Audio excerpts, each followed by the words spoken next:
Hi, welcome to Quid Pros Quo. I'm Rin. And I'm Zac. And this week we're starting a new series based on the book Real Artists Don't Starve by Jeff Goins, I believe it is. Yep. So this book takes as its premise that the idea or the conception that we have about the starving artist is something that doesn't have to be a reality. That with the advent of the internet and with the way that the culture is shifting and the tools at writers' disposals is shifting, that it is no longer a necessity that an artist starves for their work. The book is directed towards all artists, not just writers, but we're going to be focusing on the application of the principles to writers specifically. The entire book centers on the attributes of what's called the thriving artists. Rin, what do you think of when you hear the word thriving artist? Well, when I think of a thriving artist or a thriving writer, I think that they're producing a lot, they're enjoying what they're producing, they are getting their work out into the world, stuff like that. Yeah, they're kind of self-actualized as a writer. Great. I think much the same way as somebody who is producing what they love, who loves producing it, and who is getting paid for what they are producing. Of course, getting paid is an important part of this series. Yes. Which actually takes us to the first point that we're going to cover today, which is that the thriving artist makes money to make art. So when Goins is talking about this, he's talking about putting the horse in front of the cart. It is very difficult to make art if you are not in a position financially where you can cover the cost of living. That shouldn't come as any surprise. If you don't have, the necessities of life covered, then your time is going to be taken up trying to get those necessities rather than producing art. It's really hard to be creative when you're using all your energy to survive. Yes. So you have to have a baseline of comfortable living, and then you're going to be able to produce art more effectively and more enjoyably. Right. If you're familiar with Maslow's hierarchy of needs, if you're thinking about self-actualization, that's higher up than things like food, shelter, clothing, yes. That sort of thing. Absolutely. So when Goins is talking about making money to make art, he's talking about focusing on what is important, that the end of making art is the making art. The means of making art is making money off of the art, rather than thinking that the end is making a bunch of money from your art, where the means is the art. Yeah. One quote that I really liked from the book is we must be creating with full bellies and full souls. Mm-hmm. And it just talks about, more about Maslow's hierarchy of needs. You have to be provided for before you can create. Mm. Yeah, exactly. You can't draw from a well that's empty. Exactly. When you're looking at ways of making money to make art, for most of us, we start out with making our day job a patron of our art. We're going to talk more about patrons inside of another episode, but this idea is setting aside a portion of your income from your day job in order to fund your art. So in the case of writing, it may be setting aside a portion of your paycheck every 2 weeks in order to pay for writing software or to pay for website hosting, or the sorts of things that you need in order to do writing. Yeah. It's important to remember that sometimes you don't. I'm going to contradict you a little bit. Okay, go for it. Sometimes you don't need fancy things to write. You don't actually need a writing software. I think we both use Scrivener. Yes. Which is a great software. But I wrote 5 novels on Google Docs. Yes. You don't need to pay for writing. But when you get to a point where you can afford paying for writing, that's when you should look at budgeting your money maybe a little better and setting some aside. Yes, exactly. That's a good point. That you can make do without all of the fancy gadget. The next question that we want to pose to you and that Jeff Goins poses in the book is, are you in it for the money or for the art? Mm-hmm. And Jack talked about this a little bit when he said that you don't make art as a means to making money. Money's not the end, the art is the end. You have to make art to make art. Yeah, and this is actually something that I've been thinking about recently because I have a lot of projects that are on the boilers right now, where I'm beginning to self-publish my short stories and everything that goes along with self-publishing as far as getting reviewers and getting the word out and trying to sell them more. And to a degree, it's kind of sucked the joy out of writing for me. And so recently I've been trying to, rekindle the joy of writing, where I'll just write kind of dumb little snippets where it's like, nobody will ever read this and it's just for me and it's just fun. Yes. And that sort of thing has been important in helping me to recognize, what, I can slow down a little bit on my output. I don't need to be demanding that I produce so much every day. It's not National Novel Writing Month yet, so I don't need to be writing, 1,600 words a day or 2,000 words a day, which is what I normally do, so that I have time to take off a day once a week. You said you're doing like dumb stuff that's just like silly just for yourself. I'm such a big proponent in doing self-indulgent writing. Yeah. Like, someone said the quote, I don't know who, but if the book you want to read is not in the world, then you have to put it into the world yourself. Yes. Something along those lines. So like, most of my projects start out as super self-indulgent writing, and it's just like, it makes it enjoyable. It does mean I like draft 1 more than any other part of the writing process. I'm in draft 2 of Witch's Blood right now, and it is not as much fun as draft 1 was. Yeah. But it's still fun, so I'm still enjoying it. Yeah, the second point that Goins brings up is that the thriving artist masters many crafts. Again, going back to adages that we've heard but can't quite cite, I recall reading somewhere that every writer needs a librarian friend because the librarians know where to find all the information. And one of the wonderful things about librarians is that they have a broad knowledge base and they know where to go to find more in-depth information.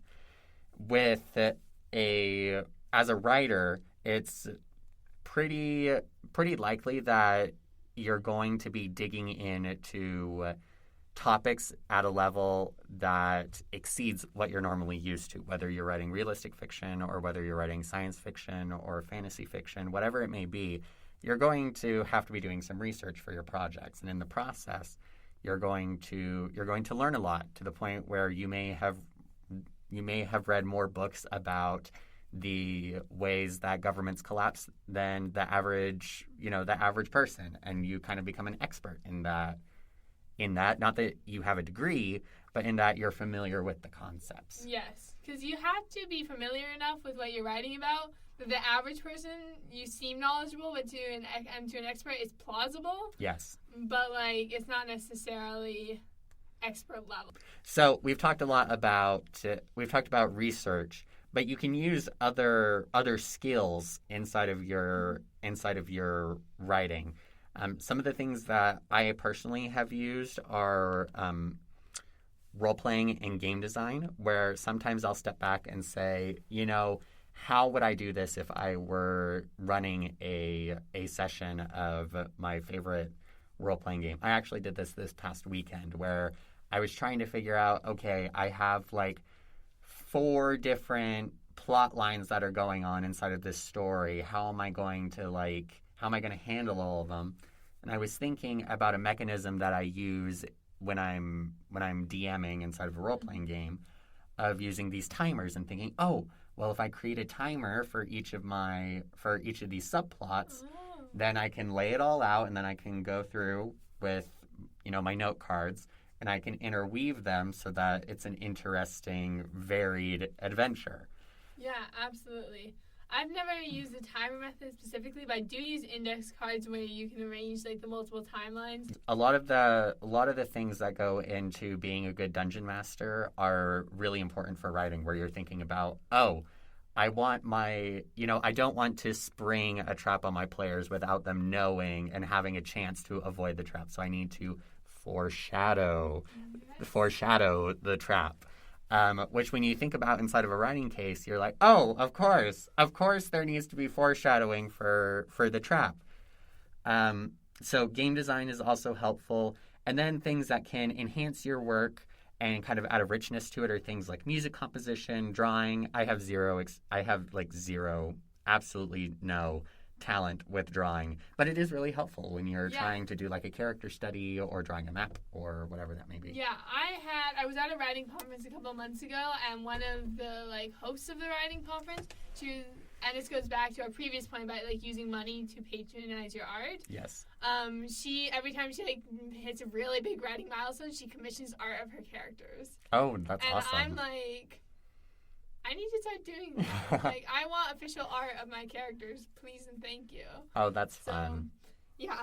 So even if you don't have the skills to do it, you can draw, like you said, like have a librarian friend or have like an artist friend. And also, if you commission art from someone else, you're helping support other artists, and I think it's really important to support the artists support each other. For sure. I've definitely found that as I've begun, dipping my toe into publishing and that sort of thing, it makes me much more, willing to shell out for, ebooks or commissions or those sorts of things where it's like, yes, because I know where you're at, because I'm there now. Yes, absolutely. You can also draw on your own lived experience. That can add a richness to your writing. Like a couple weeks ago, we published the objective correlative episode. Yes. And like your lived experience can really feed into like the objective correlative. Yeah. This also goes back to what we were talking about a couple episodes ago with sensitivity readers and beta readers, where having experiences out in the world prepare you to be able to handle messy topics inside of your writing, if that is what you're choosing to handle, and also gives a richness that you can add into your prose. Absolutely. The third topic is the thriving artist owns his work. And this is, on one side, it's a very technical thing, like there's copyright laws and like ownership, and when you're signing a contract for publishing, you never want to like sign away the rights to your world. Like you want to keep those rights. Yes. So that's super important. But then there's like the more meta sense of owning your work. And Zach, do you want to talk about that? Sure. If I might add a little something and explain why there's this cryptic note inside of our show outline. I was thinking of the example of Taylor Swift. I am not a Swiftie, so I needed to go to a family member who is a Swiftie to be like, hey, can you explain this to me? Because I did not understand what the big deal was with the re-release of all of these all of these old songs. The re-recordings, Taylor's version. Yes. I am a Swiftie. I don't know if you can tell. So you know this story about how the rights to those songs were owned by the producer and not by Taylor Swift herself. And so these re-recordings were a way of her being able to own her work inside of a legal sense to be able to profit off of them to a greater extent. Is that about right? That's about right. There's like more to it, but she owns some of the rights, but not all of the rights. Yes. She owned like the songs themselves, but not the recordings of the songs. Yeah. So it was complex. It was messy. So yes, you got it. Yeah, when we're talking about the more metaphorical sense of owning your work, I think a big part of that is owning it, as in like accepting it and making it a part of you, and being willing to own up to the fact that it's not perfect. Recently, I was looking through a novel that I wrote years ago, which I have decided not to pursue any further, but to use as kind of like a mine to pull out elements for other projects. And as I was reading it, I was, that thing that where you're reading over your own writing and it's just like nails on chalkboard because you're like, ooh, wow, I am so much better than that now. Exactly. But the thing that I was recognizing was that, it's not horrible. It's not, it's not as good as I would be able to do now, but I can own it and say, yes, this is mine. And I've grown a lot since then. And this is, the same because even as you publish books, you're going to continue to grow and develop as a writer to the point where you get to, your fourth or fifth book and you look back on the first one and you're like, oh my goodness, I made some errors in there. But it doesn't change the fact that it's published and that it's out there and that it's making you money. So there's nothing to be ashamed of there. And I think that's one element of owning your work. And you hear published authors say this all the time, especially after they've published like several books. They're like, "Oh, I wish I hadn't published my first book. Like, it's just not as good as what I can do now." Like, so there's no shame in where you were as a beginner. I think another part of it is not comparing your work to other people's, both in the drafting stage and in the final stage, because, another adage, we just love these unquotable adages where it's the don't compare your work in progress to somebody else's finished product, because it's not a fair comparison. But even by the same token, you don't want to compare your finished product to another person's finished product, because it's not you. And even if you were to go back and rewrite, somebody else's project, you would do it differently. Even, I am currently listening to The Name of the Wind, which has gorgeous, gorgeous prose. And I really enjoy the prose and really enjoy the experience of listening to it. But I don't compare my prose that I write with Patrick Rothfuss's prose, because we have different styles, we have different life experiences, and we have different expectations. If I were to go and rewrite my own version of The Name of the Wind, it would be different than the way that Rothfuss puts it. And that doesn't necessarily make it worse, it just makes it mine. Different is not bad. Yep. And diversity of work is a good thing. Mm-hmm. If everyone was writing the same stuff, as great as Shakespeare is, if we only ever had Shakespeare to read, we would probably get a little sick of it. Yeah. For sure. Even though he's, the greatest playwright of all time, you still get bored. So we want to add, more diversity into the world of creativity. And remember that that's a good thing, that even if, your thing isn't perfect, which it will not be, because perfection is an unachievable goal, it will still be good, and you should put it out into the world. Thank you so much for tuning in to Quid Pros Quo. We will see you next time for another episode of Real Artists Don't Starve.